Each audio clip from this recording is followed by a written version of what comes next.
สวัสดีครับท่านผู้ชมประเทศสหภาพยุโรปเสวยสุขมานานภายใต้ร่มเงาของสหรัฐอเมริกาผ่านนาโตแต่ทันทีที่ทรัมป์เข้ามาท่านผู้ชมครับภาพดังกล่าวหายไปแทบจะหมดสิ้นชาวยุโรปตอนนี้กำลังติดกับดักความสบายในสมัยที่ประธานาธิบดีไบเดนยังเป็นประธานาธิบดีมีคนเป็นจำนวนมากต้องการพูดความจริงที่ไม่สบายใจซึ่งผู้นำยุโรปส่วนใหญ่นี่แหละครับเลือกที่จะเพิกเฉยโดยเฉพาะประเทศที่ติดกับรัสเซียกำลังเผชิญกับภัยคุกคามที่รุนแรงกว่าที่เคยมีมานับตั้งแต่สิ้นสุดยุคสงครามเย็นรัฐบาลภายใต้สหภาพยุโรปพยายามรักษาการลงทุนจากต่างชาติโดยการลดทอนอันตรายแต่การเงียบเกี่ยวกับความไม่พร้อมของยุโรปเองนี่แหละครับกับยิ่งเพิ่มความเสี่ยงของยุโรปเองมันถึงขั้นเชิญชวนให้เกิดการรุกรานจากรัสเซียและตอนนี้ท่านผู้ชมครับกลายเป็นโอกาสทองของปูตินที่จะทดสอบประสิทธิภาพของยุโรปอีกครั้งหลังสหรัฐถอนตัวและกำลังเดี่ยงจากสถานการณ์สงครามในตะวันออกกลางวิธีการที่ดีที่สุดในการปกป้องการลงทุนจากชาติระยะยาวจากต่างชาติระยะยาวและป้องกันความตื่นตระหนกนี่เลยครับไม่ใช่การลดทอนภัยคุกคามแต่คือการสร้างกำลังทหารที่แข็งแกร่ง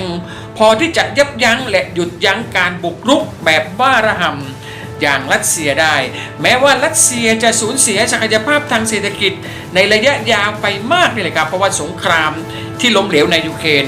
แต่กลับกลายเป็นรัฐจักรวรรดิของรัสเซียเองที่ก้าวร้าวและทหารนิยมมันเพิ่มมากขึ้นนี่แหละครับพร้อมเศรษฐกิจสงครามเต็มรูปแบบปูตินกำลังระดมเทขายทองคำเพื่อทำสงครามอีกครั้ง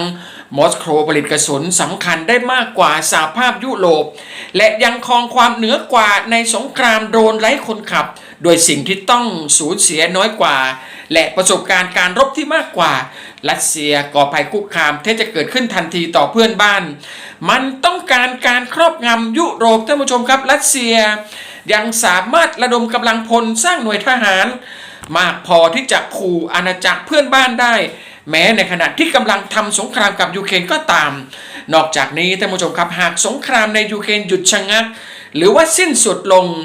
มอสโกสามารถเปลี่ยนทิศทางของกำลังพลส่วนใหญ่ไปยังฟินแลนด์เอสโตเนียลัตเวียลิทัวเนียหรือไม่ก็โปแลนด์ได้อย่างรวดเร็วนี่แหละครับหากรัสเซียเปิดฉากบุกรุกประเทศแถบบอลติกยุโรปน่าจะล้มเหลวในการตั้งรับแนวรบหากปราศจากความช่วยเหลือจากอเมริกาซึ่งถูกจำกัดด้วยการขาดแคลนกระสุน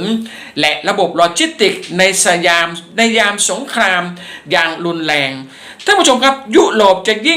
ยังเชื่อใจทรัมป์ให้ช่วยเหลือจากรัสเซียได้จริงหรือไม่และการดำรงอยู่ของยุโรปจะพึ่งพานักการเมืองที่ทุจริตและไม่มั่นคงซึ่งมองปูตินเป็นไอดอลของเขาหรือไม่ทรัมป์จะเสี่ยงทุกอย่างเพื่อทำสงครามกับรัสเซียเพื่อปกป้องยุโรปอีกครั้งในขณะเดียวกันท่านผู้ชมครับรัสเซียเองก็กำลังเตรียมการสำหรับการยั่วยุทางทหารครั้งใหญ่ต่อยุโรปซึ่งอาจเกิดขึ้นต่อโปแลนด์หรือว่าประเทศใดประเทศหนึ่ง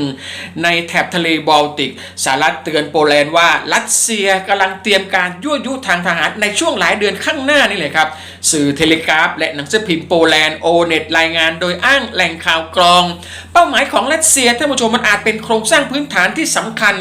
ของโปแลนด์นี่แหละครับผ่านทั้งขีปนาวุธและโดรนหรือทหารรัสเซียอาจข้ามชายแดนเข้าไปในดินแดนของนาโตมนุษย์ตัวเล็กสีขาวมันกำลังกลับมาอีกครั้งท่านผู้ชมครับจุดประสงค์ของการยั่วยุรัสเซียก็คือยกระดับความตึงเครียดและบังคับให้พันธมิตรตะวันตกหยุดช่วยเหลือยูเครนนี่แหละครับซึ่งอาจเริ่มต้นในอีกไม่กี่วันข้างหน้า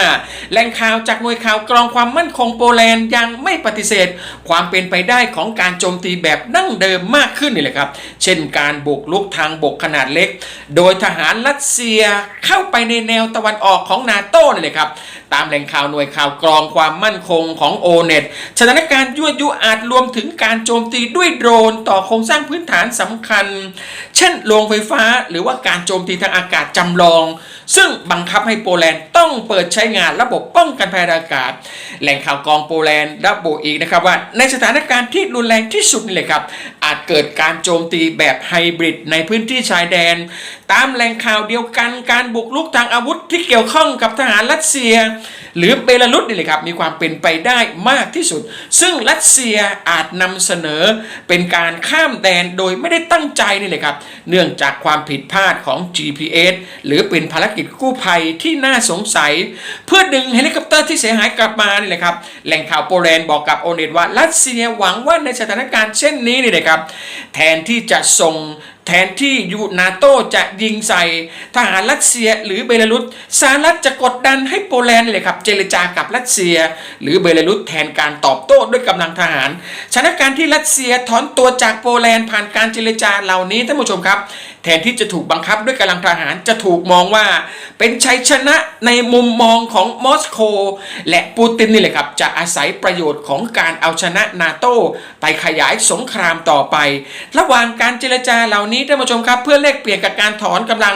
ออกจากโปแลนด์นี่แหละครับข้อเรียกร้องหลักของรัสเซียอาจรวมถึงการยุติการสนับสนุนยูเครนจากตะวันตกเข้าไปด้วย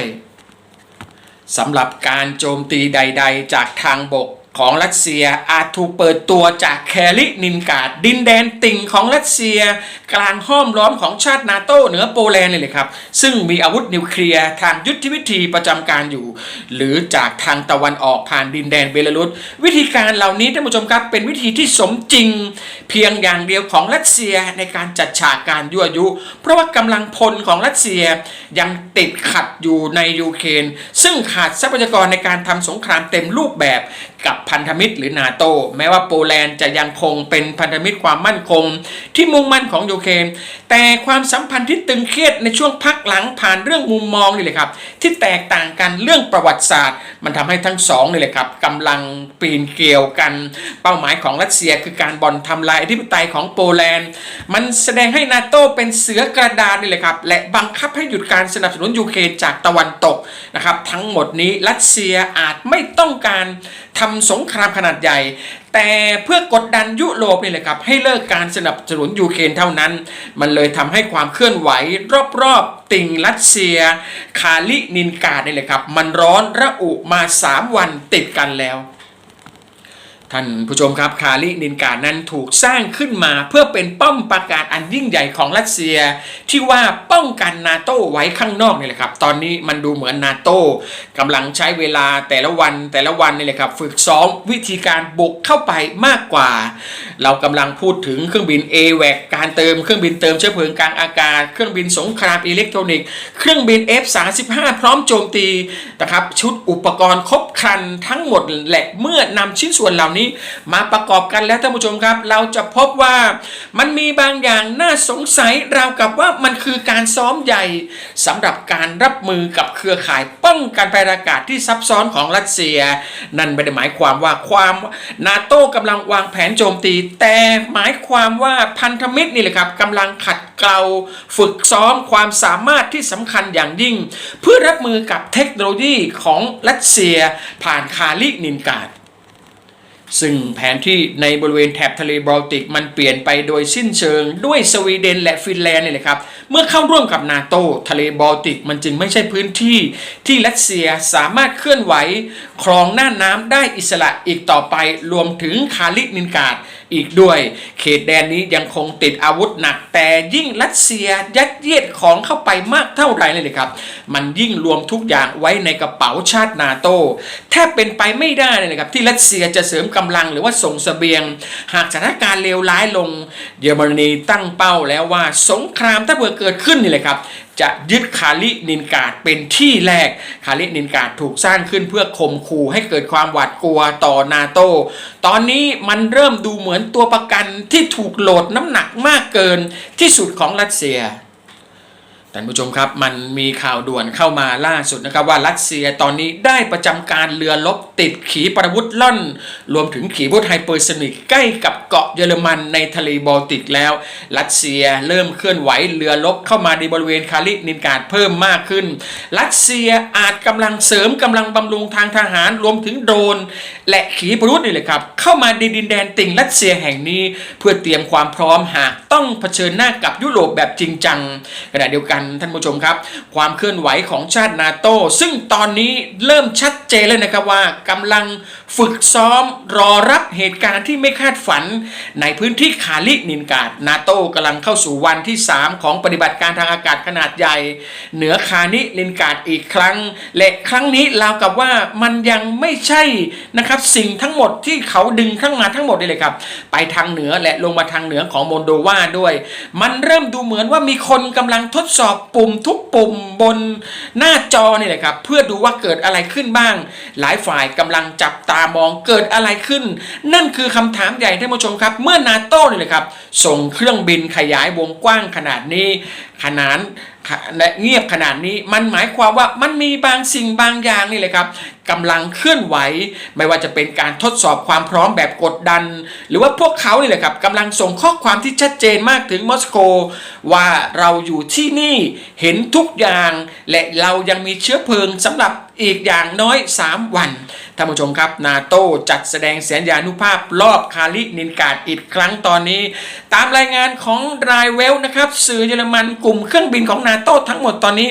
มันเริ่มปฏิบัติการใกล้กับดินแดนนอกประเทศของรัสเซียอีกครั้งตั้งแต่วันที่18สิงหาคมมาแล้วท่านผู้ชมครับมีเครื่องบินเตือนภัยทางอากาศเครื่องบินระบบสงครามอิเล็กทรอนิกส์บินลาดตระเวนนะครับพิเศษรอบๆนะครับดวงดินอเมริกาเนี่ยเลยครับเป็น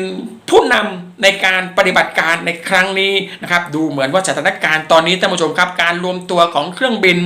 จำนวนมากรอบคาลินินกราดนั้นแทบจะดูไม่เหมือนเรื่องบังเอิญท่านผู้ชมข้อความนั้นมันชัดเจนเลยนะครับว่าแนวป้องกันทางด้านตะวันออกของนาโต้เลยครับมันกำลังถูกเฝ้าติดตามอย่างใกล้ชิดและการเคลื่อนไหวกระทันนะครับความเคลื่อนไหวทันทีทันใดของรัสเซียเนี่ยเลยครับมันจึงไม่น่ารอดพ้นผ่านสายตาไปได้